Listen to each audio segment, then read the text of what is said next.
Alrighty guys, we are back here with another review, and today we are talking about the one and only Rocket Companies, guys. You know them, you love them, and if you don't know them, well, let me introduce you to Rocket Companies, guys. You probably know them by one of their subsidiaries, whether it's Rocket Mortgage, Quicken Loans, Rocket Money, Redfin now, whether it's Rocket Auto, whether it's Dan Gilbert, Cleveland Cavaliers owner of the Quicken Loans arena, although you're not getting an ownership in that business. But Dan Gilbert is still the chairman of the company, while the CEO's name is Varun Kishnov. But he's a good guy, so don't get turned off by the name, all that stuff, guys. This is a very exciting company with a lot of things at play here. So 1 in 6 mortgages in this country is originated by Rocket Companies, which is great because this is a very fragmented space.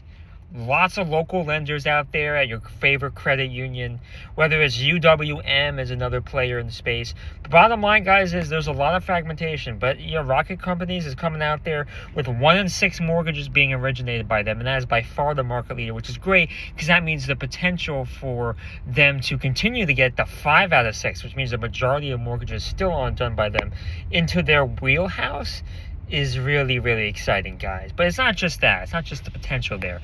Interest rates are coming down, guys, and as interest rates come down, this is when Rocket Companies really shines. The revenue has gone down a lot since 2021 when interest rates were near zero, and that was before the acquisition of Truebill, which is Rocket Money, before the acquisition of Redfin, which was last month, and then before the acquisition of Mr. Cooper, which was also last month. Mr. Cooper was about $7 to $9 billion, guys. The exact number was $9.4 billion, while Redfin was only $1.75 billion. And I think that's kind of a bargain for Redfin, which is a fintech platform, kind of like Opendoor, which you see exploding right now. But Redfin is kind of like that online platform, and their claim to fame is when they offer that 1% broker fee, 1% real estate agent fee for their services. Obviously, expect them to do the bare minimum, but for 1%, you could actually get a closing cost on a real estate agent for 1%. So that was their true fame. But they have a big repository of information. It's very similar in both cases to Opendoor,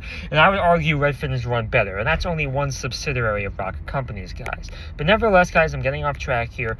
They did $5 billion this year, the past trailing 12 months, while back in 2021, when interest rates were at 0%, they were doing $13 billion in sales. And that was before those 3 acquisitions I just mentioned. So what that tells me, guys, is that $13 billion number is probably going to be blasted out of the water once the interest rates come down. And I spoke about this last week in my Opendoor video.